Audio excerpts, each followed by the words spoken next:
Hi, I'm Jess. Welcome back. So let's get right into it. So I came across this post and it said, does anyone else feel like 2022 was a complete lesson in friendship, relationships, and family? Absolutely struck a nerve. And my response was, I absolutely do. So I won some and I lost some. Let's discuss. Jess is Corner. Hey, I'm Jess. Just put a little zhuzh on it, you know what I'm saying? Jess is Corner.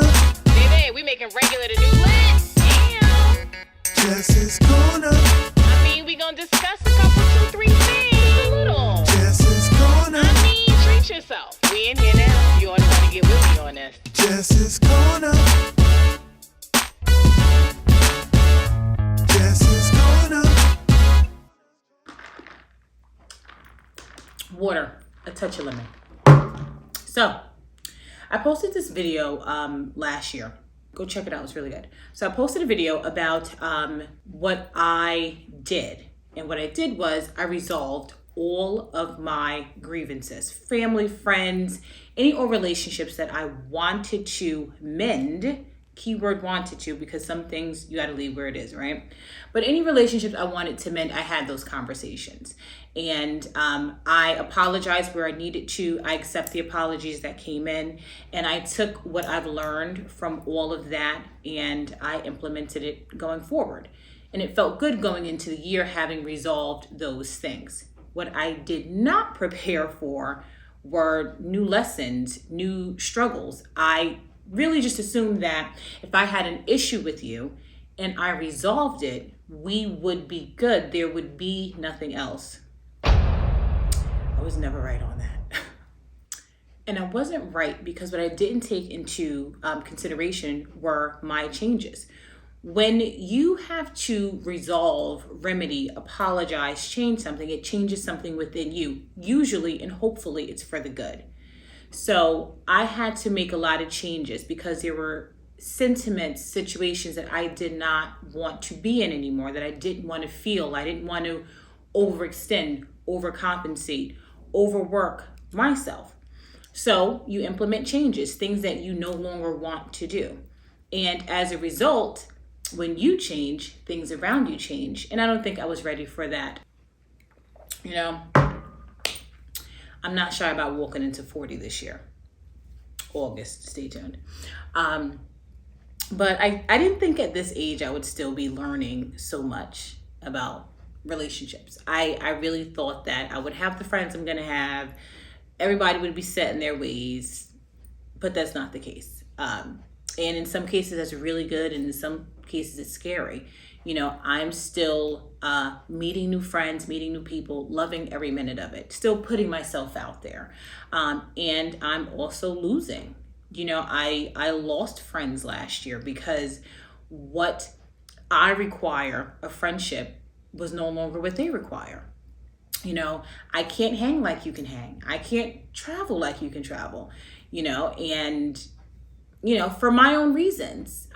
We all have goals. We all have different things that we're working on. And you get yourself into these situations where the relationship is no longer serving you and it's so difficult to walk away. You know, you don't want to end with a bang, but you gotta do what you gotta do.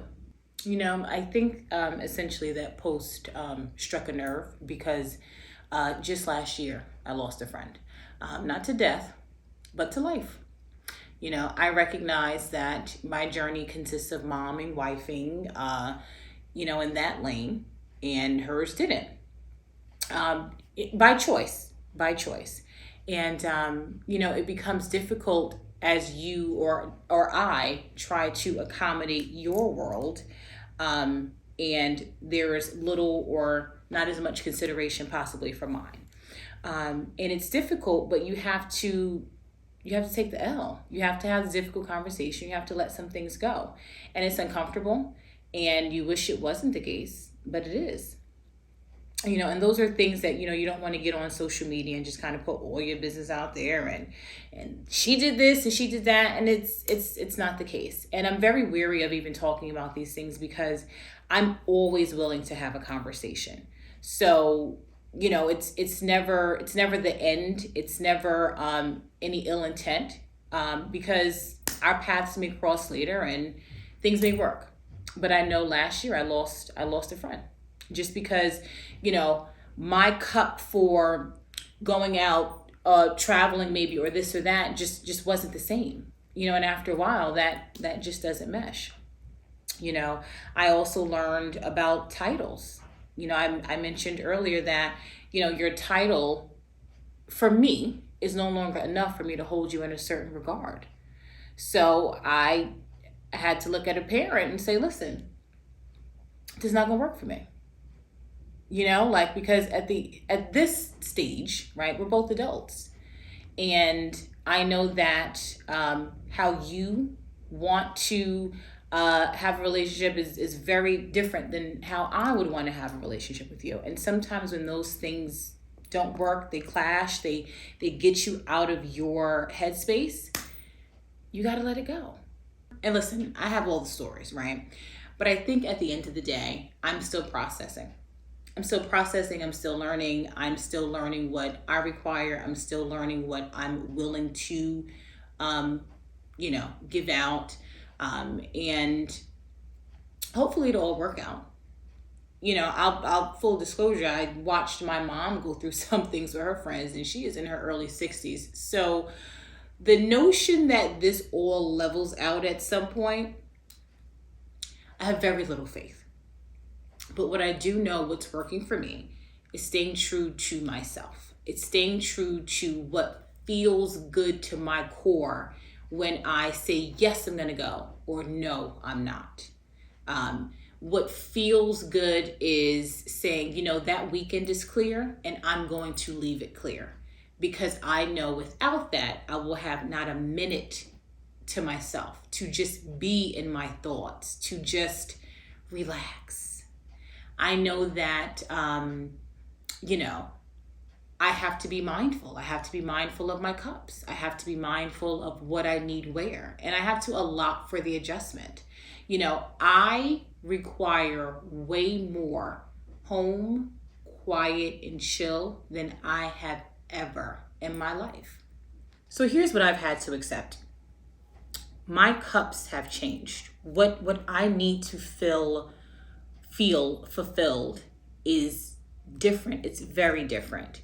So I've had to make the adjustment to say, hey, I know that before I needed 2 happy hours a week, an event every weekend, and so on and so on. I no longer need that.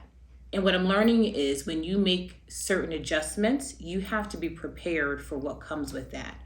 So I used to be the person, if you invited me somewhere, the answer was yes. And I would make time to go. If my calendar was open and there was a possibility that I can fill it in, it was an immediate yes. And I found that my anxiety, my level of anxious was just building up because it was like, okay, I have this, and I'm saying yes just because, and after a while, you have to start to kind of zoom out and see how that makes you feel. That made me feel crazy. And again, I've changed. That was not always the case. And what I found was, you stop saying yes, you stop getting invited. So you have to be mindful of what your changes are going to do to others. And don't get me started on the feeling of being drained. You ever have a friend and they call you and you're like, hey girl, what's up? Da-da-da. And they just go. This happened and this happened and they said this and I did that. And it's just, 42 minutes later, you're like, okay, well, I hope that worked out for you. You know what I mean? And it's like, you've taken the time out of your day. You've had the question, you've had the conversation, and you hope that, they feel better because, maybe they've gotten it off their chest. But then now you feel weighted because now you're carrying that. Don't get me started on giving the advice back that's never followed. So then you have to have that same 42-minute conversation again, but you love them. So you let it happen. You know what I'm saying? It is critical that I have time to myself. It is critical that I wake up earlier to have a thought to myself before I go out in the world. It's necessary. I need it. I need it to show up for any and everyone else with a smile on my face, genuinely. So as a result, I recognize that, that clear weekend has to stay clear. And that invite that's gonna have me out all night or take all day, I can't commit. We joke about doing 2 things in a day. Like, no, I can't do that in the morning, then that at night. It's too much. If it takes too much, I'm not doing it. And I've made that okay with myself. Try it. It's a good time. I get so much from those closest to me. And I think, if nothing else, the goal and what I strive to do, and you can give it a go, is just to go out in the world, your happy, genuine, positive self, and be open to receive all the blessings, good vibes that come your way, and also put that out.